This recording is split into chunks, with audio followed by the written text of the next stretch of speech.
আজকে একটা নতুন বিষয় নিয়ে আলোচনা করব।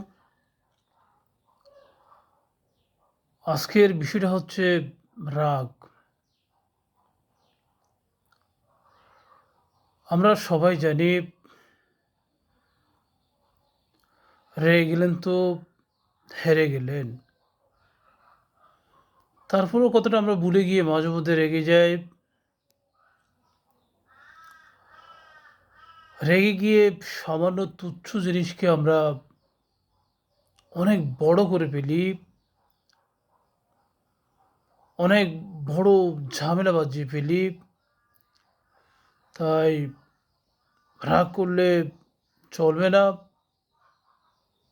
ঠান্ডা মাথায় সবকিছু সমাধান করার চেষ্টা করতে হবে। তাহলে নিজের জন্য ভালো হবে, সমাজের জন্য ভালো হবে। সর্বোপরি